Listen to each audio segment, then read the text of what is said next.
given but they are also given due admission in a regular school.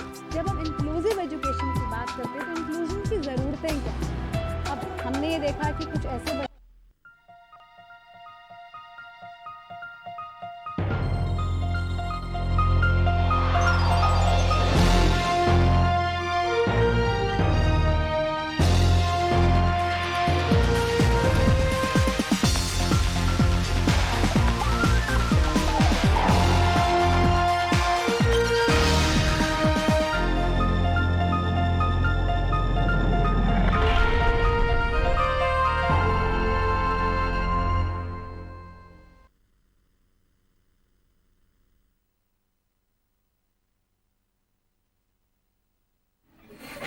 नमस्कार and welcome to RCI Navshikhar channel. RCI के Navshikhar channel में हमारे सभी दर्शकों का स्वागत है। Today we have with us in our studio Mrs Pubali Agarwal, lecturer from Durgabai Deshmukh college of special education, and we have with us Mrs Shalini Matthew, special educator, preparatory wing from National Association for Blind. Welcome to RCI Navshikhar channel, both of you. Today is a very important day in the field of rehabilitation because it's the birthday of Louis Braille, the sole person behind the invention of reading and writing Braille. And our today's topic is dedicated to him only, which is Life Sketch of Louis Braille and Creative Reading for Learning Braille. So we'll discuss about this topic only. Ma'am, I would like to ask here, Louis Braille, जैसा कि बोला, he is the inventor of Braille, behind reading and writing of Braille. But before him, क्या तब भी कोई ऐसा system था for reading and writing for the visually impaired जिसके थ्रू उनको एजुकेशन इम्पार्ट की जाती थी, या उस लुइस ब्रेल ने जब ब्रेल इन्वेंट करी थी उससे पहले कोई भी सिस्टम नहीं था जिससे एजुकेशन इम्पार्ट की जाती हो? What's the thing before Louis Braille and after Louis Braille? Would you like to throw light on this? I think Shalini आप थोड़ा सा इस विषय में। ऐसे लुई ब्रेल ने जब ब्रेल लिपि ढूंढी नहीं थी तब ब्लाइंडों का कंडीशन बहुत ही बुरा था। उनका प्रोफेशन तो सिंगिंग होता था या ज़्यादातर तो बेगिंग में ही टाइम बिताते थे, और उस टाइम पे लोग बहुत ही कोशिश कर रहे थे ब्लाइंड को रीडिंग सिखाने के लिए। ऐसे प्रिंट ही है उसी को ही उभर के बना देते थे, जिसे मून सिस्टम कहते हैं, जिसमें उभरा हुआ मतलब प्रिंट अल्फ़ाबेट को उभरते हुए दिखाते हैं, and it is known as moon system. कई समय आप देखोगे कि धागा से भी सिखाने की कोशिश हुए थे, है ना शालिनी? इसी धागा से बनाते थे, यानी लोग सोच सोच के स्टिक से भी बनाते थे। जिनको सिलाई आती थी वो सिलाई से भी बना लेते थे, लेकिन उसमें एक बड़ा सा ड्रॉबैक था कि वो यानी पढ़ तो लेते थे, धीरे धीरे भी पढ़ पाते थे, लेकिन लिखने का कोई भी चारा नहीं था। और मैम उसमें जैसे आप बता रहे हैं जैसे स्टिक से या फिर धागे से वो प्रिंट को उभारते थे, तो उसमें कंफ्यूजन नहीं होता था लेटर की फॉर्मेशन में? लाइक जो कुछ सेम लेटर्स होंगे या जिनकी फॉर्मेशन सेम होंगी? देखिए कृति, इसमें दो बात हैं। एक बात यह है कि इस टाइप के कंफ्यूशन से भी मुश्किल जिसमें होता है कि इसमें आप रीड तो चलो किसी तरह कर सकते हो, बट राइटिंग में बहुत मुश्किल होते हैं, क्योंकि आप कैसे राइट करोगे? हम बोल सकते हैं कि लुई ब्रेल के मतलब ब्रेल सिस्टम के से पहले कोई भी ऐसे मोड नहीं था जो ब्लाइंड के लिए हम सोच सकते हैं कि एक इंडिपेंडेंट राइटिंग मोड उस समय कोई भी अवेलेबल उसमें नहीं था। तो मैम ये जो लुइस ब्रेल थे, was he himself visually impaired or what? ये एक बहुत इंटरेस्टिंग हम देखते हैं, चलिए कि लुई ब्रेल के जो पूरा लाइफ स्केच है उस पर थोड़ा नज़र डालते हैं। और एक बहुत इंटरेस्टिंग लाइफ है लुई ब्रेल के। लुई ब्रेल मतलब पहले जो है जैसे बॉर्न ब्लाइंड नहीं थे, he was a sighted child, और 1809 में कुब्रे नाम का एक बहुत छोटा सा गांव है फ्रांस में, जो पेरिस से 25 किलोमीटर दूर में है। तो वही लुई ब्रेल पैदा हुए थे। उनके पापा साइमन ब्रेल थे, जिनका काम था घोड़े के लिए जो जीन बनता है ना, तो वो जीन Yes. बनाने के काम करते थे साइमन ब्रेल। ओके। तो एक दिन एक उनके वर्कशॉप में एक एक्सीडेंट हो गया था लुई ब्रेल के, और जिसमें लुई ब्रेल 3 साल की उम्र में अपना विजन खो बैठे। शालिनी, थोड़ा वो एक्सीडेंट के बारे में थोड़ा हमें तो बताइए। जैसे हर बच्चे को एक्सपेरिमेंट्स करने का बहुत ही इंटरेस्ट होता है, और बच्चे तो यानी पेरेंट्स की कॉपी भी करते हैं। तो ये बच्चा लुई ब्रेल जो था, 4 भाई बहन में सबसे छोटा था, और पापा के साथ वर्कशॉप में चला जाता था। और उनका पापा तो वो चमड़ा सिल कर वो हॉर्स के ऊपर बैठने का सीट बनाते थे। तो पापा का देख देख के उसने देख लिया था कि कैसे करना होता था, और पापा इधर उधर गए तो उसने सुई धागा ले लिया और एक चमड़े का पीस भी ले लिया। और उसको इतना अंदाज़ा नहीं था कि उसमें कितने प्रेशर से दबाना पड़ता है। तो उसने सिलने के लिए सुई उसके अंदर डाली और प्रेशर थोड़ा ज़्यादा ही हो गया, और इसमें चमड़े से पार होकर वो बच्चे के एक आंख में आके लग गई। और उसका रोना धोना सुन के पापा आ गए। फिर जल्दी से वहाँ डॉक्टर्स तो गांव था, तो खास बड़ा हॉस्पिटल या कुछ भी नहीं था। तो वैद्य ने कुछ आँख में बांधने के लिए सब दवाई दे दी, लेकिन वो आँख तो धीरे धीरे खराब हो गई, और साथ में दूसरी आँख में भी उसका असर पड़ा, और 4 साल की उम्र में वो दोनों आँख से उनको दिखना बंद हो गया। कम्प्लीटली ब्लाइंड हो गए। बट पता है कृति, कैसे कई समय ये बोलते हैं कि बोला जाता है कि ये एक इंसिडेंट, यही पूरा जो विजुअली चैलेंज्ड या दृष्टिबाधित जना है उनके पूरे जिंदगी को एकदम बदल दिया। क्योंकि आज ब्रेल सिस्टम डेवलप किए हैं तो लुई ब्रेल की वजह से ही, और उन्होंने खुद जब महसूस किया, प्रॉब्लम्स महसूस किया, तभी उन्होंने इस एक independent mode of reading and writing, एक easy way of reading, touch reading, इसके किस तरह बनाया जाए, ये उनके दिमाग में आई। Ma'am, I would like to ask a question है। जब वो ब्लाइंड हुए उससे पहले वो स्कूल अटेंड करते थे, लाइक उनकी एजुकेशन थी? देखो, 3 साल की उम्र में, और आप मान ही लो जब एक एक्सीडेंट होते हैं तो उसके बाद आप क्या करोगे, डॉक्टर्स और ये सारी चीज ही चलेंगे ना। एग्जैक्टली। तो नेचुरली उसी में ही गए। तो 3 साल की उम्र में एज सच मुझे नहीं लगता है कि कुछ ऐसी बात आए हैं कि उनका एजुकेशन ब्लाइंड होने से पहले तो स्कूल नहीं गए, लेकिन ब्लाइंड होने के बाद उनके पापा ने जहाँ भाई बहन पढ़ते थे वहाँ पे एडमिशन के लिए ट्राई किया, लेकिन कोई भी ब्लाइंड व्यक्ति को स्कूल में लेने के लिए तैयार नहीं थे।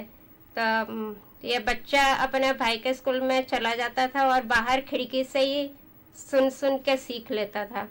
और एक इंसिडेंस पढ़ा था इसके बारे में कि क्लास में टीचर ने एक मैथ्स का सवाल पूछा, कमरे के अंदर जो क्लासरूम में बैठे थे उनमें से कोई भी जवाब दे नहीं पाया, लेकिन खिड़की के बाहर से इस बच्चे ने जवाब दे दिया। तो ये देख के फिर उस टीचर ने प्रिंसिपल से बात की, और फिर प्रिंसिपल ने एक ब्लाइंड स्कूल का एड्रेस पेरेंट्स को दिया था, क्योंकि पेरेंट्स को भी पता नहीं था कि ब्लाइंड के लिए ऐसा स्कूल भी कहीं होता है। तो मैम उस टाइम जो ब्लाइंड के लिए जैसे स्पेशल स्कूल्स थे, तो वहाँ पे क्या सिखाते थे उस टाइम पे? Because there was no kind of like formal education for the blind, तो क्या सिखाते थे उस नहीं, टाइम पे? फॉर्मल एजुकेशन आई थिंक उस समय भी था, बट जो सिस्टम नहीं था, जैसे मून सिस्टम उस समय था। Okay. कोई मतलब सिंपल इजी वे जो सुविधा होती है ब्लाइंड के लिए, इस टाइप का कोई भी सिस्टम उस समय नहीं था। I think at the age of 10 Louis Braille को एडमिशन मिला था फ्रांस के पेरिस में एक स्कूल में, और वो स्कूल भी first school for the blind था, वो वाले स्कूल। तो उसी में ही लुई ब्रेल का एडमिशन था। लुई ब्रेल के अंदर पढ़ने की एक बहुत ज़्यादा इंटरेस्ट था, and he was very very intelligent, जैसे शालिनी ने अभी अभी बताया ना कि किस तरह उन्होंने बाहर से, क्लास के बाहर से आंसर देते हैं सुन सुन के। राइट। तो इसीलिए उस समय उन्होंने काफ़ी किताबें पढ़ी थी। हाँ शालिनी, मतलब मून सिस्टम में भी उन्होंने पढ़ने की कोशिश करते थे। Means he actually turned his own grey matter by himself only, in the absence of the teacher, in the absence of education. So हाँ, he must. हाँ, but after that when he has taken admission into the school, special school, definitely there are some sort of formal education, क्योंकि Exactly. School मतलब ही होते हैं ऐसे formal teachers उनको education। पढ़ के सुना देते थे, बच्चे ऐसे याद कर लेते थे। फिर म्यूजिक में काफी जोर दिया जाता था। हर संडे चर्च में जाके बच्चे ही वहाँ क्वायर में भाग लेते थे, पियानो बजाते थे। तो मैम जैसे हम बात कर रहे हैं कि लुइस ब्रेल ने ब्रेल सिस्टम इन्वेंट किया, how it actually started the dot system and all, how this came to his mind कि actually dot system should be started? Actually 1821 में लुई ब्रेल के स्कूल में लुई ब्रेल सोच ही रहे थे कि इस तरह का कोई इजी मेथड होना चाहिए, एक इंडिपेंडेंट राइटिंग मोड होना चाहिए। 1821 में लुई ब्रेल के स्कूल में चार्ल्स बार्बियर डी ला सेरे नाम के एक डिफेंस के आदमी आए, एक सोल्जर थे, वो आए थे और उन्होंने एक नाइट राइटिंग सिस्टम करके, रात्रि लेखन जिसकी हिंदी है, एक सिस्टम उन्होंने इन्वेंट किए थे, वो दिखाया था। ये जो सिस्टम है वो 14 डॉट्स पे मतलब आधारित था और इसमें 2 कॉलम था और उसमें 14 डॉट्स था। Was that a coding system which Yeah, soldiers it used? is a kind of coding system. Okay. हाँ शालिनी कुछ हाँ, बोले। वैसे मैं सोल्जर्स को रात को मैसेजेस मिलने चाहिए, तो वहाँ जंगलों में तो ऐसे उजाला कुछ होता नहीं है, तो उसके लिए उन्होंने ये डेवलप किया था ताकि अंधेरे में भी सोल्जर्स इसको पढ़ के पता चल जाए कि कौन सा एक्शन लेना है। But actually, like you told कि 14 डॉट सिस्टम था, तो लुइस ब्रेल को उसी से आइडिया आया? देखिए उन्होंने सभी को दिखाया था, स्कूल में सब बच्चों ने देखा, लुई भी देखा और इस पे काफ़ी चर्चा उन्होंने अपने दोस्तों के साथ लुई ने किया। और उसी समय लुई को लगा कि इस सिस्टम में कई मुश्किलें हैं, जो अगर वो मुश्किलें मतलब किसी तरीके से अगर हम हटा सकते हैं तो वो ब्लाइंड के लिए उपयोगी हो सकते हैं। जैसे 14 डॉट्स है तो जगह क्या होता है, ज़्यादा लेते हैं। वो Exactly. हमारे फिंगर टिप्स पे नहीं आ उसे एक्सप्लोर करना बहुत मुश्किल होता है। राइट। तो 14 डॉट से कम डॉट में जिसमें हमारे फिंगर टिप्स में हम एक्सप्लोर कर सकते हैं, इसी तरह का लुई ब्रेल ने सोच रहे थे। इसकी जो कमियां हैं उन्होंने चार्ल्स बार्बियर को बताए भी थे, बट चार्ल्स बार्बियर ने बच्चों की बात ये मानने का कोई ज़रूरत नहीं है, क्या बोल रहे हैं। लुई उस समय बहुत ही छोटा था, 12-13 साल के थे, ओके। तो नेचुरली उतना उसमें वो नहीं दिया, इम्पोर्टेंस नहीं दिया उनके बातों के। और इसीलिए हम बाद में देख रहे हैं कि फिर 1821-22 में से लुई खुद ही कुछ इन्वेंट करने की सोचा। इसी समय वो पढ़ाई भी कर रहे थे लुई ब्रेल, और पढ़ाई में अच्छे भी थे, क्योंकि जिस ब्लाइंड स्कूल में उन्होंने पढ़ाई किए हैं उसी ब्लाइंड स्कूल में लुई ब्रेल आगे जाके वही के ही इवेंचुअली टीचर बने। तो सवेरे तो बिजी थे, दिन भर बिजी रहते थे, रात के टाइम लुई ब्रेल इस डॉट्स के ऊपर काम करते थे और अपने जो सहयोगी है, अपने जो साथी है, दिन में उनको भी दिखाते थे कि किस तरह उसे हम और बेटर कर सकते हैं, या इसमें कितने प्रॉब्लम्स है, प्रॉब्लम नहीं है, ये चर्चा चलता था। मैम जैसे now we know it's a 6 dot system, तो initially that was a 6 dot system और a 14 dot system similar to the military coding? नहीं, जब लुई ने 1829 में Louis Braille for the first time completely developed this braille system, developed and published this braille system, तब 1829 ये बिल्कुल 6 dots पे आधारित है एंड देयर आर 63 कैरेक्टर्स, मतलब 6 डॉट्स के परमुटेशन कॉम्बिनेशन से 63 कैरेक्टर्स बनाया गया था। एक चीज़ और भी इंटरेस्टिंग है, सिर्फ बनाना ही नहीं, आप बोल सकते हो कि ये राइटिंग फ्रेम जो लेखन पट्टी है ये भी लुई ब्रेल की देन है। और एक चीज़ जो 1830 में ब्रेल सिस्टम स्कूल में चालू हुआ और पूरा सभी बच्चों ने अप्लाई किया, इसका प्रयोग हुआ, यूज़ हुआ, इसी समय से 1830 से हुआ। और मैम ये जो ब्रेल सिस्टम है, it was in like established in French or some other language because he was from France only. Definitely French. Okay. उसके बाद सभी देशों ने इसको, मतलब इस सिस्टम को Apply अपने अपने इसके हिसाब से, लैंग्वेज के हिसाब से इसको मतलब यूज़ करते हैं हम सभी लोग। मैम जब लुइस ब्रेल की फॉर्मल एजुकेशन चल रही थी, it was after that or before that, like he also applied this braille system during his studies or after that? Like when he developed it, he showed to his teachers, but no one accepted it. But his friends and the blind population, they got very fascinated because they could read, they could write notes, and even that their studies became also so easy. लेकिन वो उनको किसी recognition नहीं मिला। और उसके बाद school different countries से भी यानी धीरे धीरे हर जगह इसके बारे में लोगों ने सुना, कैसी कोई लिपि डेवलप हो गई है, और इनके स्कूल में आकर देख के जाते थे। उस तरह से दूसरे देशों में ऐसा धीरे धीरे इसका नॉलेज बढ़ता गया, लेकिन उनके लाइफ टाइम तक उनको इतना प्रॉपर ध्यान, अटेंशन या एक्सेप्टेंस मिला नहीं था। एंड लाइक मैम जो आपने बताया कि अपने ही स्कूल में जो जहाँ पे उन्होंने स्टडी किया था, after that he was the professor there, so उनका कितना लाइक अगर हम उनके एजुकेशनल एस्पेक्ट्स की ओर देखें तो उनका क्या एजुकेशनल बैकग्राउंड लिया था रहा था, कि मतलब उन्होंने कहाँ तक he studied and what was that, कि उनका एजुकेशनल एस्पेक्ट्स क्या थे? वो ब्रेल उन्होंने डेवलप करके फिर उसी स्कूल में उन्होंने टीचिंग भी स्टार्ट की। और म्यूजिक का भी उन्होंने ब्रेल कोड बनाया, म्यूजिक के लिए भी? म्यूजिक के लिए भी। तो दैट टाइम वो एक्सेप्ट हुआ या आफ्टर वर्ड्स वो एक्सेप्ट हुआ? फिर वो जब भी टीचर बन गए ने, ब्रेल यूनिवर्सली नोन तो काफी बाद में ही हुआ। मैम जैसे हम जानते हैं कि from 4th Jan to 10th Jan we celebrate National Braille Week every year.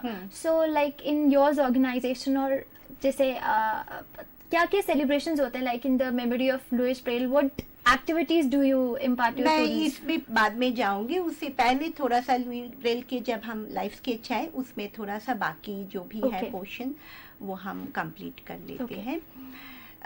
1837 में धीरे धीरे ऐसा हुआ कि कुछ मैनेजमेंट का चेंज आए और जिस स्कूल में ये ब्रेल लिपि का मतलब एप्लीकेशन शुरू चल रहा था वहाँ बंद हो गया है और फिर से लुई ब्रेल कुछ और करेक्शन ब्रेल में लाए, ब्रेल मैथमेटिकल कोड में लाए और फिर उसका फिर से दोबारा एप्लीकेशन स्कूल में चालू हुआ और उसी year first Braille book the brief history of time came into existence. Braille book in the sense it is a book the brief history of time, उसको ब्रेल में ट्रांसक्राइब किया गया था।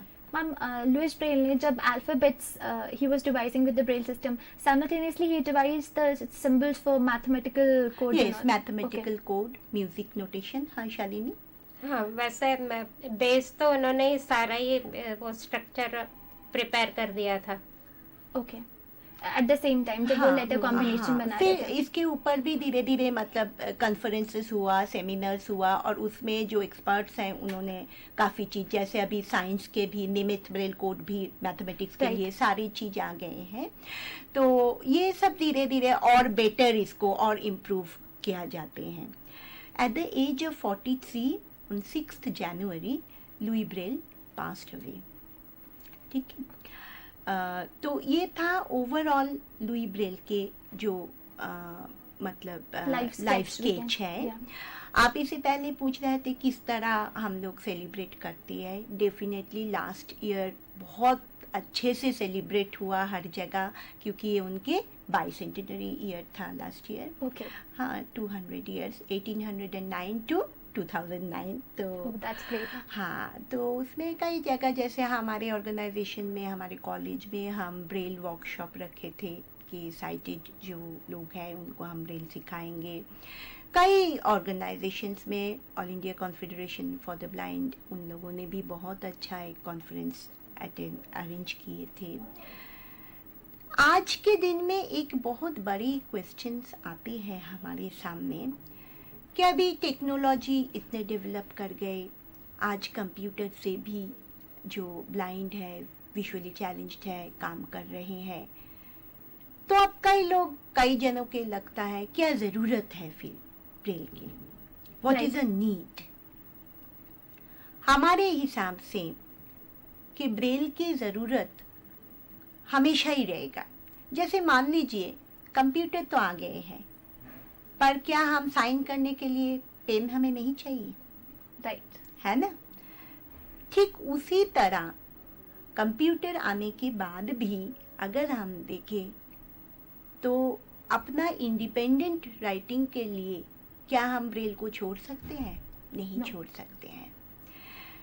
सेकेंड थिंग इज़ दैट कि हमारे देश में अगर हम देखें, हमारे देश बहुत अमीर देश तो है नहीं, अभी भी इंफ्रास्ट्रक्चरल फैसिलिटीज़ है नहीं. गांव में आप जाइए तो electricity most of the time होते नहीं है, Exactly. और कई जगह एकदम मतलब लो वोल्टेज में जाते हैं. तो ऐसी स्थिति में कंप्यूटर तो है, पर चलेगा कैसे, है ना. Right. तीसरी बात है कि कॉस्ट इफ़ेक्टिवनेस. जैसे आप एक कंप्यूटर खरीदोगे, उसके लिए आपको एक special software, screen reading software खरीदना पड़ता है. उसका जो कॉस्ट है और एक ब्रेसलेट स्टाइलस की कॉस्ट काफ़ी सस्ता है, Exactly. है ना. फिर कहीं भी आप जाओ, अपना ब्रेसलेट और स्टाइलस और पेपर लेके आप जा सकते हो, आप अपना क्लास में नोट लिख सकते हो. पर सबसे इम्पोर्टेंट जो ब्रेल की बात आती है वो है पंक्चुएशन, स्पेलिंग.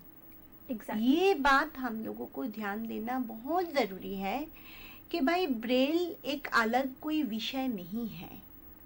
ब्रेल क्या है? ब्रेल सभी विषय को पढ़ने की एक माध्यम है. Right. ठीक है, it is not a separate subject, Exactly. है ना. तो अब अगर हम देखें तो उसमें स्पेलिंग, पंक्चुएशन, ये छोटे से अगर बच्चा नहीं पढ़ेगा, नहीं जानेगा, तो क्या वो स्ट्रांग होगा?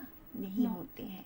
तो इसीलिए आई थिंक हम लोगों को ज़्यादा से ज़्यादा ब्रेल पे जोर देना चाहिए, ब्रेल रीडिंग पे जोर देना चाहिए, बिकॉज इसी से ही बच्चा का बेस बनेगा, लैंग्वेज के जो बेस है वो बनेगा. शालिनी, ब्रेल की एक खास बात भी है, इसमें सिर्फ 6 डॉट्स ही है और उसके कॉम्बिनेशन से हम कोई भी लैंग्वेज लिख भी सकते हैं और पढ़ भी सकते हैं. Exactly. तो ये फोनेटिकली है, तो एक स्क्रिप्ट आने से आप कोई भी लैंग्वेज हम पढ़ लेंगे. मैम, जैसे आपने बताया कि ब्रेल, स्लेट एंड स्टाइलस, जब लुइस ब्रेल ने ये ब्रेल सिस्टम डिवाइस किया था, at that time only he also devise this Braille, slate and stylus, और what, like somebody else devise that? नहीं, मतलब ये लुई ब्रेल का ही वो, the Braille, slate and stylus along with the Braille coding. तो जैसे हम बात करें ब्रेल कोडिंग की, जैसे मैम ने क्योंकि बोला, आप अगर नहीं करोगे, आप जब जैसे ब्रेल रीडिंग राइटिंग जब उन्होंने किया है, तो डेफिनेटली उनको तो कुछ सोचना होगा ना कि Exactly. किस तरह उन्होंने बनाएंगे, किस तरह लिखेंगे, किस तरह एप्लीकेशन मोड जब आ रहे हैं, है ना. शायद फिर फादर तो वो मोचे का काम ही करते थे, तो उनको जैसे स्लेट के लिए डॉट्स चाहिए थे, वो सारा वैकेशन में जब पापा के पास आते थे तभी वो बनवा लेते थे, और घर पे बैठ के भी यही एक्सपेरिमेंट्स करते रहते थे. That's great of him. अब जैसे आपने बताया कि ब्रेल जो भी कोडिंग सिस्टम है उससे हम कोई सी भी लैंग्वेज डिवाइस कर सकते हैं with that 63 combinations and permutations. तो इसी कोडिंग के बारे में आप कुछ बताना चाहेंगे? जैसे आपने बताया 63 कॉम्बिनेशंस एंड परम्यूटेशंस है, कुछ आप इसके बारे में एक्सप्लेन करना चाहेंगे कोडिंग सिस्टम के बारे में? देखिए, मैंने जितना देखा है कि एक बहुत ही रैशनल सीक्वेंस इसमें फॉलो किया गया है। दोनों बातों पे मतलब उन्होंने डेफिनेटली ध्यान दिया, दो प्रिंसिपल उन्होंने फॉलो किया। एक है एक रैशनल सीक्वेंस इसमें है, और दूसरी चीज है सिंपल टू कॉम्प्लेक्स। ठीक है, जैसे ए से लेके जे तक उन्होंने सुविधा के लिए हर एक डॉट्स का नंबरिंग भी करे थे। ठीक है, और ए से लेके जे तक हम लोग देखते हैं कि सिर्फ ऊपर के जो दो केस है वो दोनों केस का यूज हो रहे हैं। ठीक है, उसके बाद के से लेके another 10 characters dot number 3 add किए, ओके, है ना। इसी तरह एक रैशनल सीक्वेंस बनते जा रहे हैं। शाली, इसलिए ब्रेल सीखना बहुत ही आसान है, वो कोई भी व्यक्ति सीख सकता है। इवन एक टीचर ने एक्सपेरिमेंट किया था, एक नॉर्मल बच्चा लेकिन उसका आईक्यू लेवल बहुत ही कम था, तो प्रिंट पढ़ नहीं पा रही थी वो बच्ची, तो वो टीचर ने ब्रेल इंट्रोड्यूस किया और ब्रेल से उसको पढ़ना भी आ गया। तो इवन स्लो लर्नर्स के लिए भी ये सिस्टम काफ़ी इफ़ेक्टिव रहेगा। हम इसे 7 लाइन सिस्टम ना? हाँ, 7 लाइन सिस्टम, 7 लाइन से ही आप कर सकते हैं। अब देखिए, ब्रेल आप एक ही बार में शुरू नहीं कर सकते हैं। ब्रेल शुरू करने से पहले कई चीज हमें देखना ज़रूरी होते हैं। क्या किस एज में आ रहे हैं बच्चे आपके पास? अगर बच्चे छोटे से आ रहे हैं तो हमें उसको फिर उसका जो सेंसेस है उस सेंसेस को डेवलप करना ज़रूरी है। पर्टिकुलरली टच सेंस डेवलप करना ज़रूरी है। बच्चे का फाइन मोटर स्किल ठीक है या नहीं है, बच्चे की कोई और प्रॉब्लम है या नहीं, ये जानना भी बहुत ज़रूरी है। देन कंडीशन ऑफ आई, क्या उनके आँखों में मतलब विजन कितना है। आज के दिन में अगर बच्चे का विजन है जिस विजन से वो लार्ज प्रिंट में काम चला सकते हैं, तो ऑन दैट केस हम उसे जोर उसी में देंगे कि वो लार्ज प्रिंट में काम करे। जैसे मैम लो विजन आते हैं। लो विजन में, अब लो विजन बहुत बड़े अरेना है। अब लो विजन में भी अगर हम देखें कि बच्चा की विजन मतलब कुछ हद तक है, बट रेटिनाइटिस पिगमेंटोसा के केस है, किसी न किसी या at the verge of losing his vision, it's a progressive हाँ डिजीज। प्रोग्रेसिव। तो फिर आप क्या करोगे, आप तब उनको ब्रेल में बोल सकते हो कि आप लार्ज प्रिंट के साथ साथ ब्रेल भी सीखो, क्योंकि आगे जाके बहुत मुश्किल होती है। ठीक उसी तरह मान लीजिए एक्सीडेंट केस है या लेट ब्लाइंड केस है, वहाँ सबसे पहले जो ज़रूरी चीज़ है वो है ब्लाइंडनेस को एक्सेप्ट करना और Exactly. ब्रेल सीखने की इच्छा। जो बात हम हमेशा अपने स्टूडेंट्स को भी बोलते कि कोई भी चीज़ सीखने में कोई मुश्किल नहीं है। हम भी ब्रेल सीखे हैं और हम ऐसे में अभी तो प्रोफेशन में है, बट पहले ऐसे इंटरेस्ट से ही सीखे थे, तो इसमें कोई ऐसी बात नहीं है। तो ये सीखने की इच्छा होना बहुत ज़रूरी है। मैम जैसे आपने बात करी low vision and we discussed about retinitis pigmentosa, वैसे ही अगर एक कंडीशन के बारे में हम बोले निस्टैग्मस, तो मैम उस केस में ब्रेल सीखना कितना मुश्किल होता है और सिखाना कितना मुश्किल होता है? Because the pupil it's always oscillating, so उस केसेस में हम ब्रेल सिखाते हैं?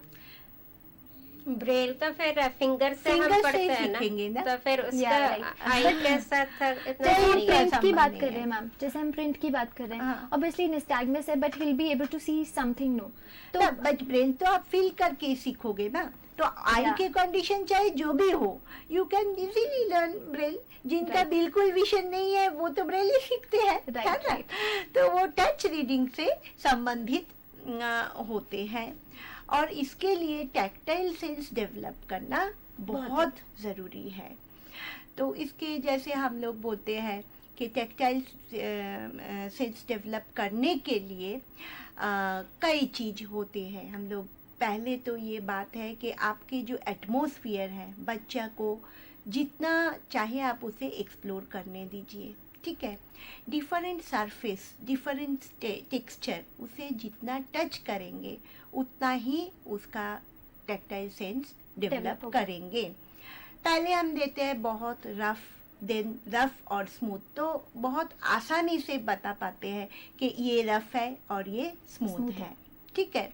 आप दे दीजिए जूट का जो टेक्सचर है और सिल्क का टेक्सचर, आस्क द चाइल्ड के ये रफ है या कौन सा रफ है बताओ, वो आराम से बता देंगे।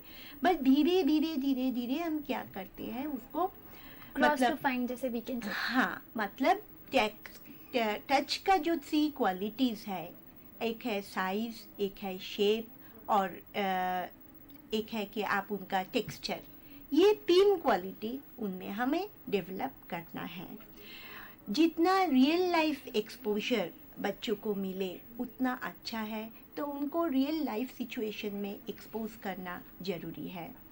ठीक उसी तरह अगर हम देखें तो जैसे आप उसे मतलब क्या कहूँ, वोकाबुलरी का भी बहुत महत्वपूर्ण भूमिका है। आप उसके साथ नए नए जगह पे जाइए, विजिट पे ले जाइए, उसके साथ जितना इंटरेक्ट करेंगे और जितना ऑब्जेक्ट्स उसे आप दिखा सकते हैं आप दिखाएंगे, उतना ही उसके लिए मतलब टैक्टाइल सेंस डेवलप करना आसान है।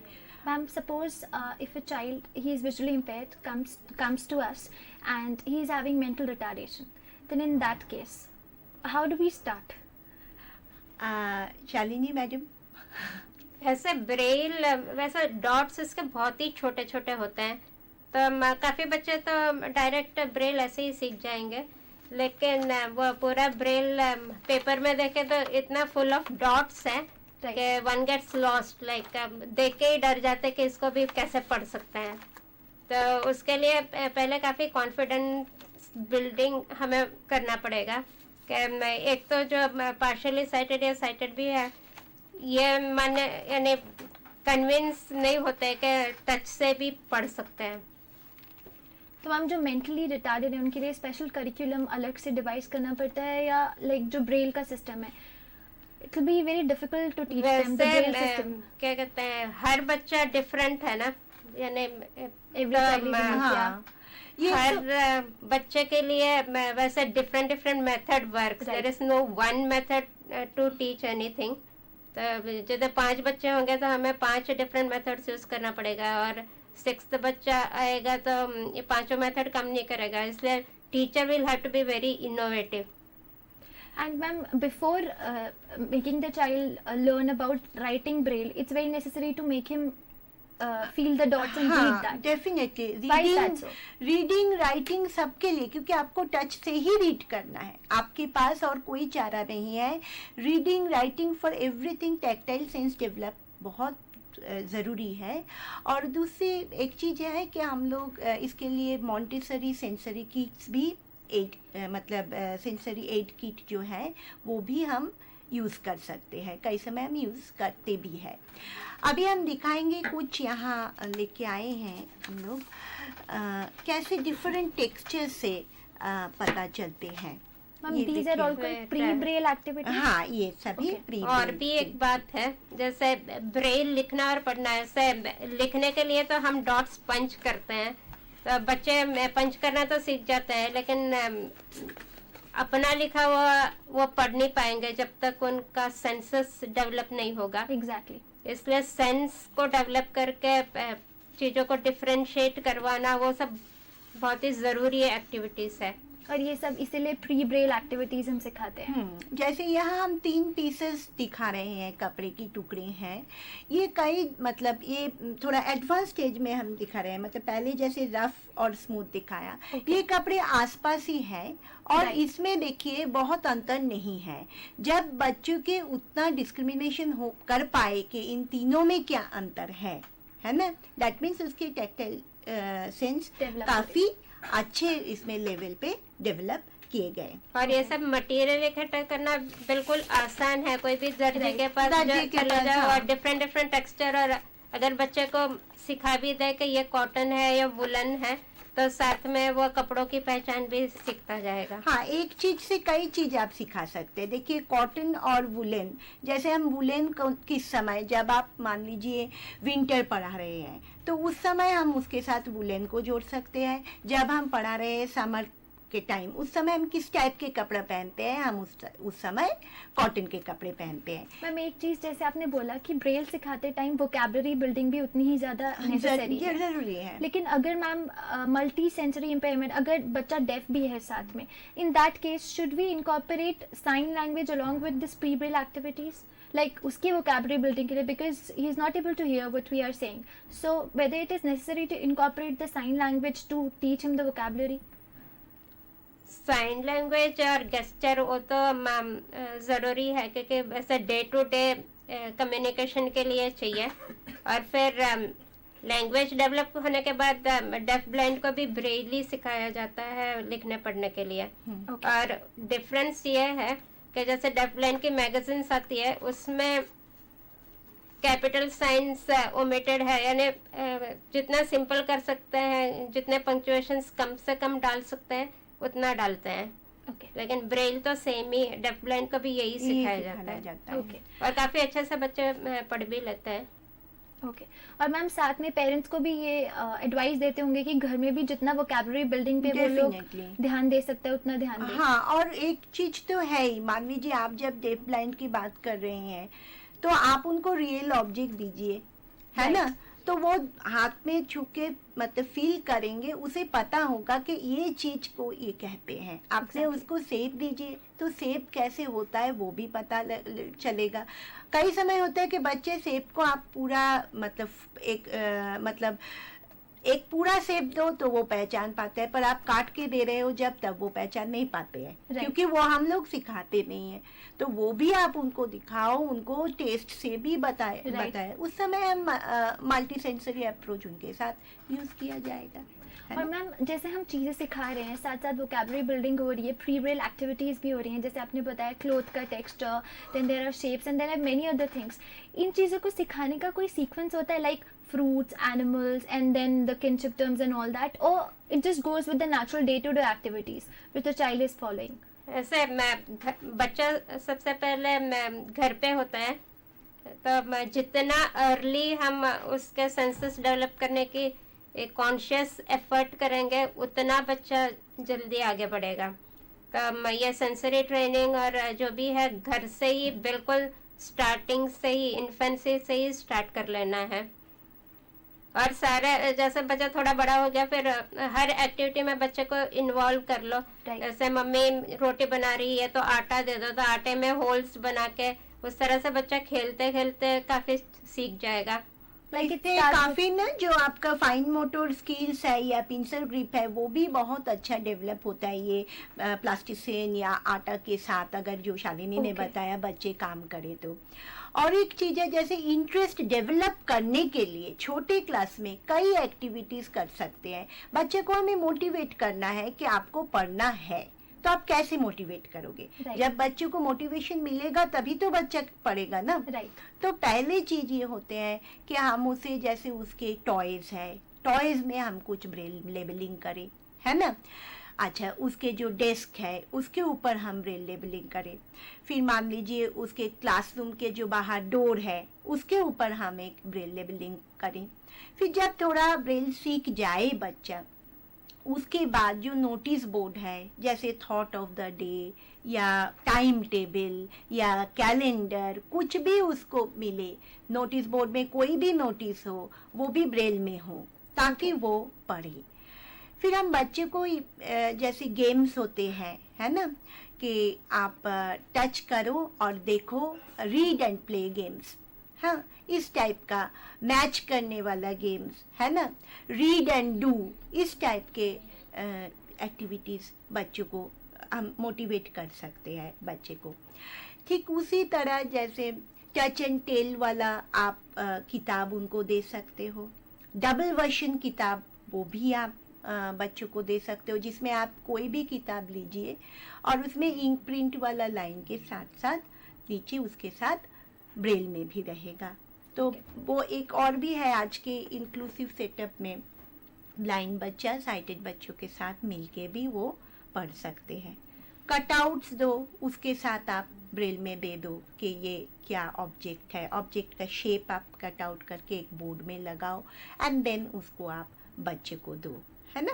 तो इस टाइप के कई मेथड्स हैं जिसे आप बच्चा को सिखा सकते हो रीडिंग रेडीनेस एक्टिविटीज़ में। शालिनी आप? हाँ, वैसे गांव के बच्चे हैं उनको तो काफ़ी एक्सपोजर मिल जाता है। बच्चों को हैंड एक्टिविटी के लिए मिट्टी में खेला, खेत में चले गए, पौधे निकाले, पेड़ Ma'am, पे I would चढ़ like to गए। interrupt you here. Sorry for that.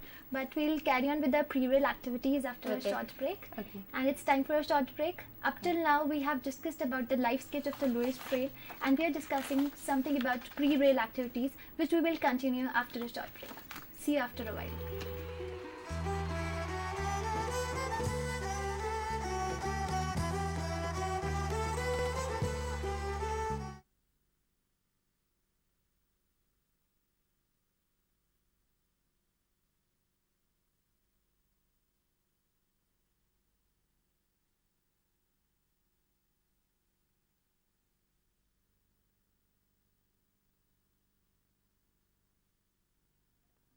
The chief handicap of the blindness is not blindness, but the attitude of seeing people towards them. आइए जानने और समझने की कोशिश करते हैं कि बधिरांधता यानी डेफ ब्लाइंडनेस क्या है। बधिरांधता एक स्थिति है जिसमें दृष्टिहीनता एवं सुनने की शक्ति में कमी आती है तथा जिससे विचारों के आदान प्रदान और रोजमर्रा की आवश्यकताओं की पूर्ति में समस्या उत्पन्न होती है। बलराम एक 9 साल का बधिरांत बच्चा है। वो एक प्री मैच्योर बच्चा है जिसका शारीरिक विकास उसकी आयु के अनुरूप नहीं हुआ था।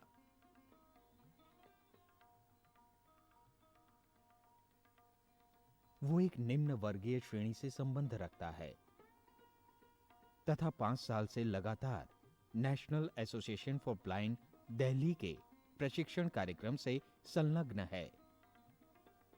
इन 5 सालों के अंतर्गत उसे रोजमर्रा के कामों में, हलन चलन में, उसकी शैक्षणिक जरूरतों के अनुसार संप्रेषण द्वारा प्रशिक्षण दिया गया है जिससे वो इन सब क्रियाओं में स्वावलंबी बन सके। बलराम बिना किसी सहायता के चाकू से फलों को काट सकता है।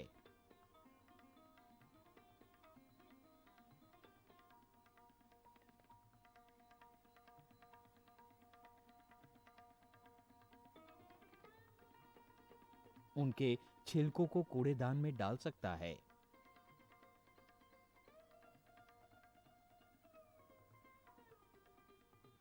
अपने बर्तनों को खुद साफ कर सकता है। उन्हें सही जगह पर रख सकता है।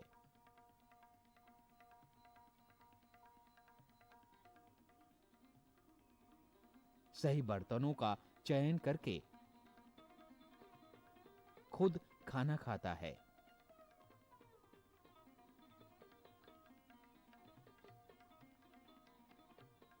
एवं पानी की बोतल निकालकर पानी भी पीता है।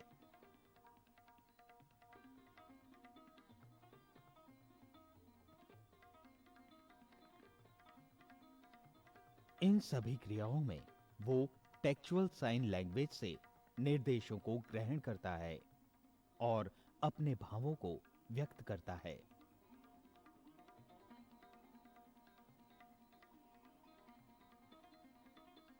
टेलर फ्रेम और ब्रेलर द्वारा गणित, पठन लेखन में भी प्रशिक्षण प्राप्त कर रहा है।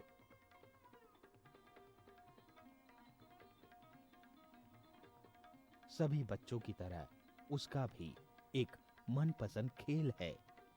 उसे सेल फोन को अपने कानों पर लगाकर उसका कंपन महसूस करना अच्छा लगता है। कहा जाता है, walking with a friend in dark is better than walking alone in light. कहने का तात्पर्य है कि वो लॉन्ग केन travel, tactile path,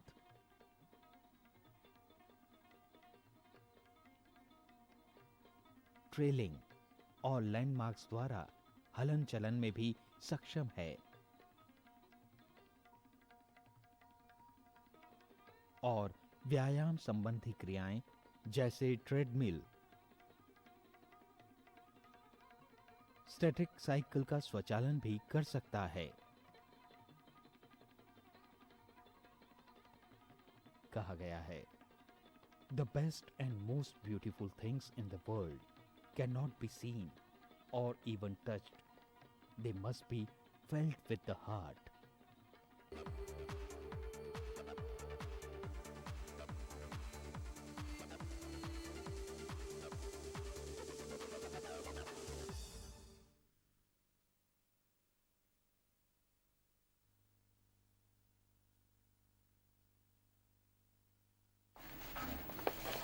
Welcome back.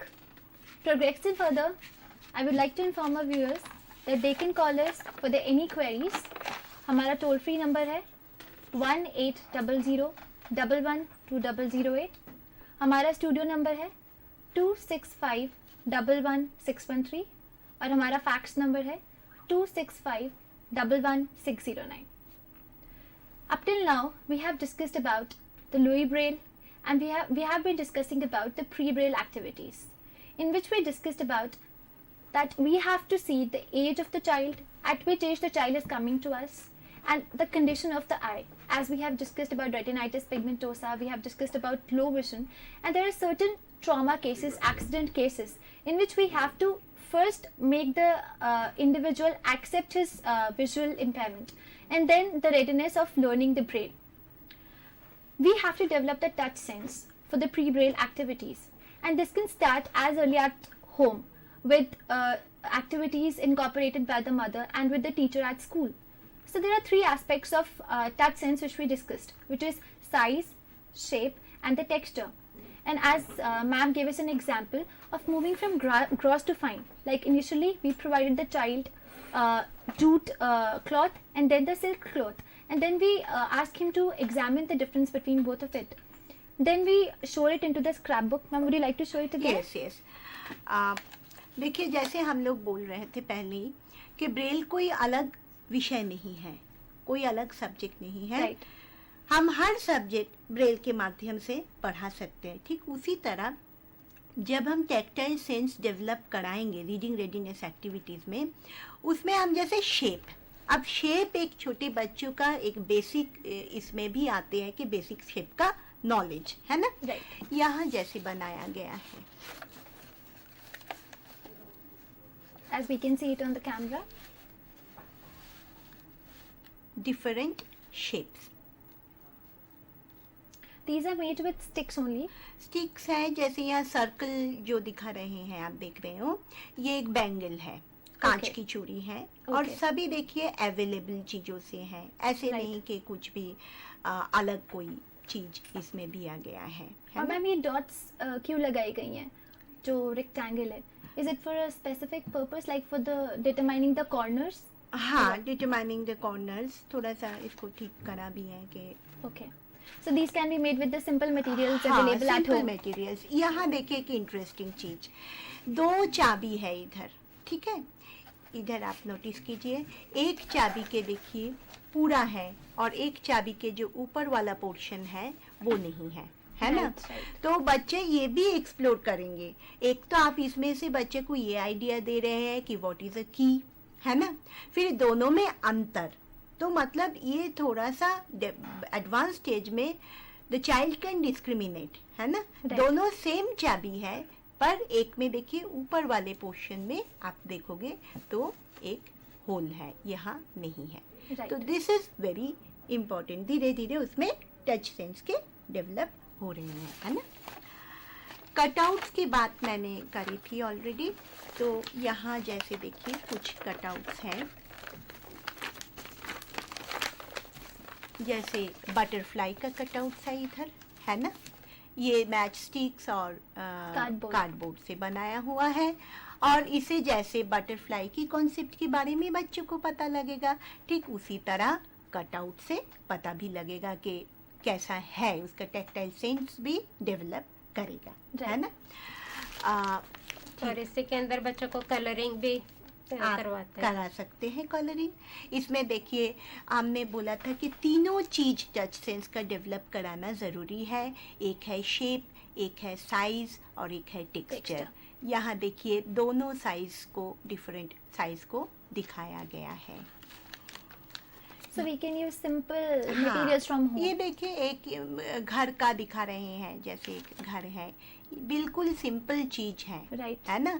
अच्छा, इस घर में एक चीज देखिए कितने शेप्स भी यूज किया गया है ना। सब Exactly. डिफरेंट शेप्स है ना।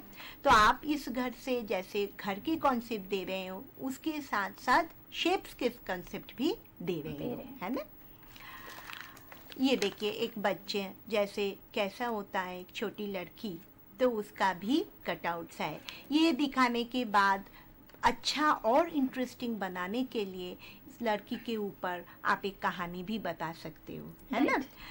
देखिए एक जो मैकेनिकल वे में पढ़ाना और उसको इंटरेस्टिंग बनाना, दोनों में अंतर है।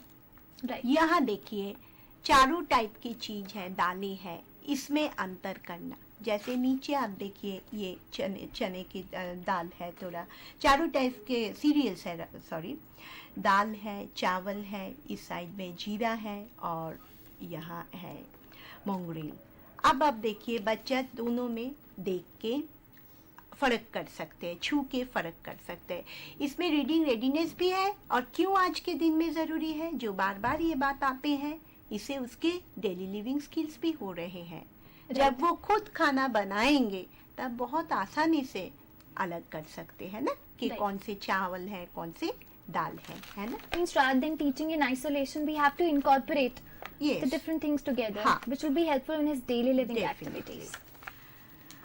So we have discussed about the textures, we have discussed about size, shape. अब देखिए फ्लैश कार्ड्स भी हम यूज कर सकते हैं क्लास को इंटरेस्टिंग बनाने के लिए। देखिए हमारे कुछ गोल्स होते हैं जब भी हम कोई काम करते हैं। इसमें एक गोल ये है कि आपको मतलब चीज़ों को पढ़ना ही, मतलब ताकि बच्चा खुद फ्लो में, स्पीड में अच्छे से ब्रेल पढ़ सकते हैं with proper comprehension and proper punctuation, ठीक है। तो इसके लिए कई समय इंटरेस्टिंग बनाने के लिए हम फ्लैश कार्ड्स भी यूज़ कर सकते हैं। देखिए ये एक कटआउट है फ्लैश कार्ड का, एक सिंपल फ्लैश कार्ड है, और ये ब्रेल में है फ्लैश कार्ड्स। ये जो ब्रेल में जो फ्लैश कार्ड है, इस पे क्या डॉट्स हैं मैम? कोडिंग की डॉट्स हैं या सिंपल? सिंपल हाथ चलाने के लिए भी है ना, आप उनको दे सकते हैं। कई समय थोड़ा बड़ी जब हो जाएंगे बच्चे तो इसमें हम मतलब वर्ड या इंटरेस्टिंग जो भी थीम है चैप्टर के, वो भी हम फ्लैश कार्ड के माध्यम से सिखा सकते हैं। Ma'am, we can also teach them to differentiate between the larger braille line and the smaller braille line and where the line is breaking. ये देखो इसी में Okay. ही है, जैसे ये है, यहाँ डिफरेंट इसमें आप देखो ब्रेल लाइंस बनाया हुआ है ना। Right. हम ऐसे भी कर सकते हैं बच्चे को इंटरेस्टिंग बनाने के लिए। हर एक लाइन के सामने नेक्स्ट स्टेप में ये देखो यहाँ 6 डॉट्स दिया हुआ है, Right. और इस 6 डॉट्स के संदर्भ में यहाँ लाइन है। ये क्यों सिखा रहे हैं? इसीलिए ताकि बच्चे का हाथ ठीक से चले, ऊपर नीचे ना हो, है ना, ठीक स्पेसिंग से बच्चा पढ़ पाए। और एट द सेम टाइम अगर आप देखोगे तो इस ब्रेल को और इंटरेस्टिंग बनाने के लिए जब ये 6 डॉट्स का कंसेप्ट उसे पूरा आ जाएगा तो आप यहाँ कोई भी लेटर दे सकते हो और उनको बोल सकते हो कि यहाँ एक अल्फ़ाबेट पिक्चर है, Right. तो वो और अच्छा हो सकते हैं। अच्छा, जैसे बच्चे हमेशा बोलते हैं कि स्टोरी सुनाइए, तो आप उनको ये भी बता सकते हो कि भाई स्टोरी मतलब आज हम पढ़ के सुनाएंगे किताबों से, और अच्छे से आप पढ़ोगे। बड़े क्लास के बच्चों को बुला के जो अच्छे ब्रेल पढ़ते हैं, देखो भैया कितना अच्छा ब्रेल पढ़ते हैं, आप भी इस तरह पढ़ सकते हो। मतलब बच्चों में एक इंटरेस्ट ग्रो करना, किताब के ऊपर एक फॉन्डनेस होना चाहिए, to develop a fondness for the book and to encourage the child to read. Shalini ma'am please.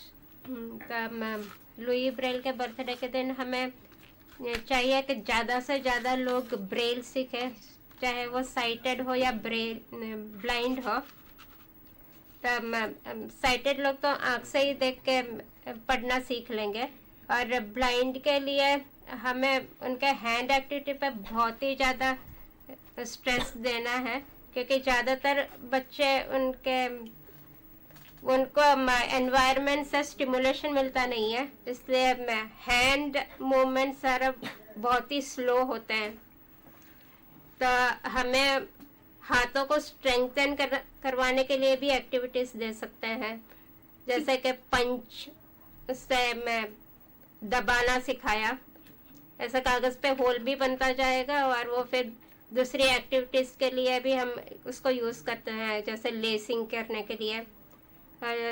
यहाँ पे ऐसा क्लोथ क्लिप्स है, तो क्लिप्स को दबा के, और इससे भी काफ़ी डिज़ाइंस बच्चों को बनाने के लिए सिखाते हैं।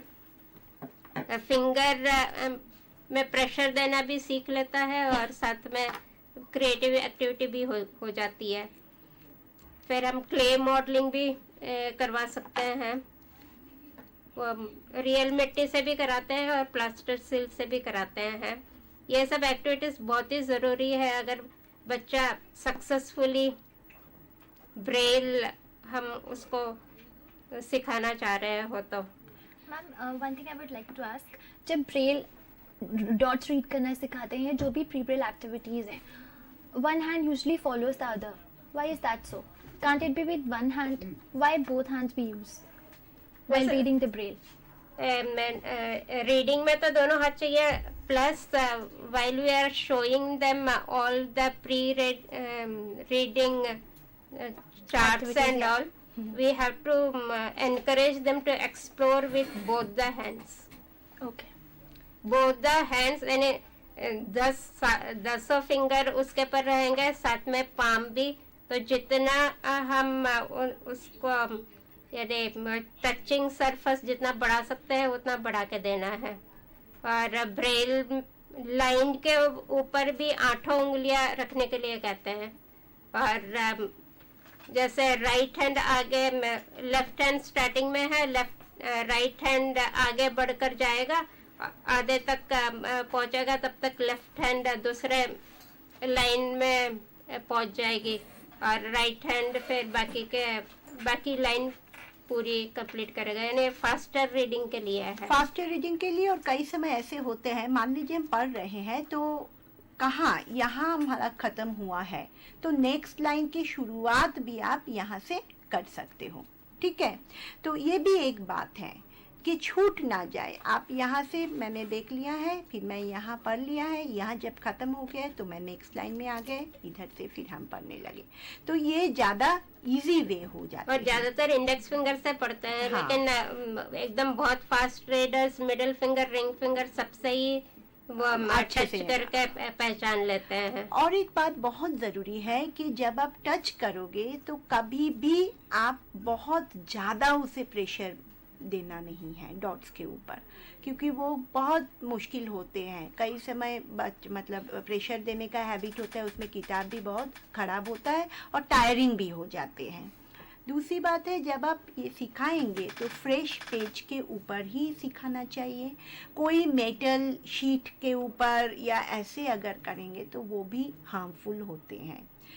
सिखाने से पहले बच्चे को ये बात ज़रूर है कि वो अपना हाथ धो के फिर उसको सुखा के लाए, क्योंकि हाथ क्लीन होना भी ज़रूरी है और हाथ में कोई पसीना या स्वेट नहीं आना चाहिए। ये 2 बात ही बहुत इम्पोर्टेंट है।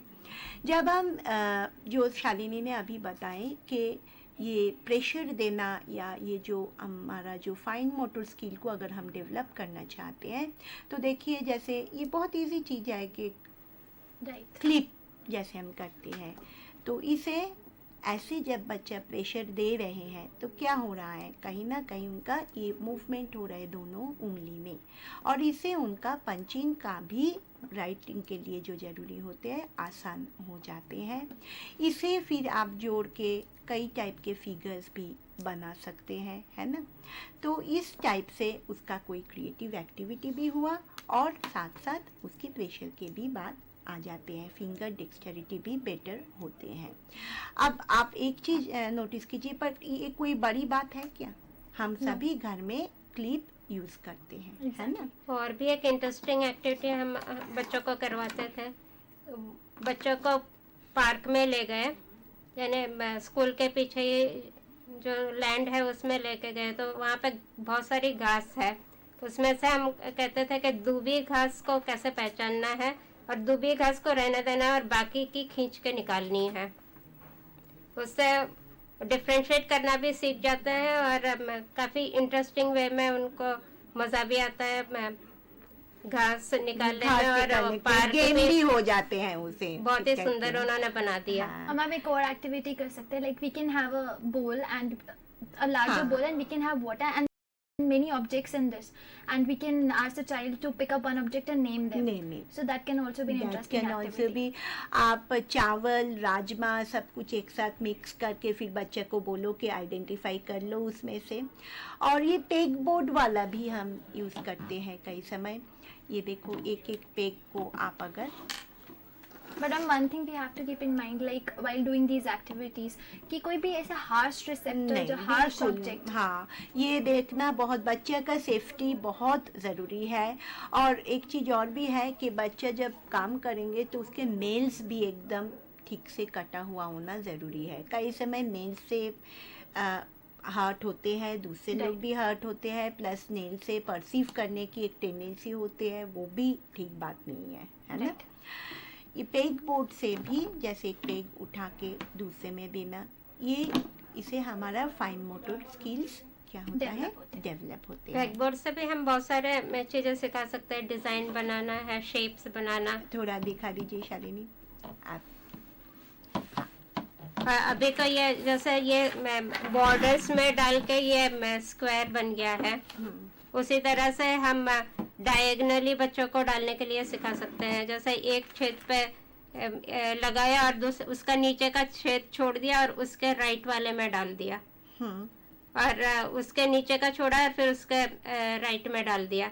उस तरह से राइट लेफ्ट ऊपर नीचे बीच में इस टाइप का कॉन्सेप्ट भी डेवलप कर सकते हैं हम पेग बोर्ड के माध्यम से।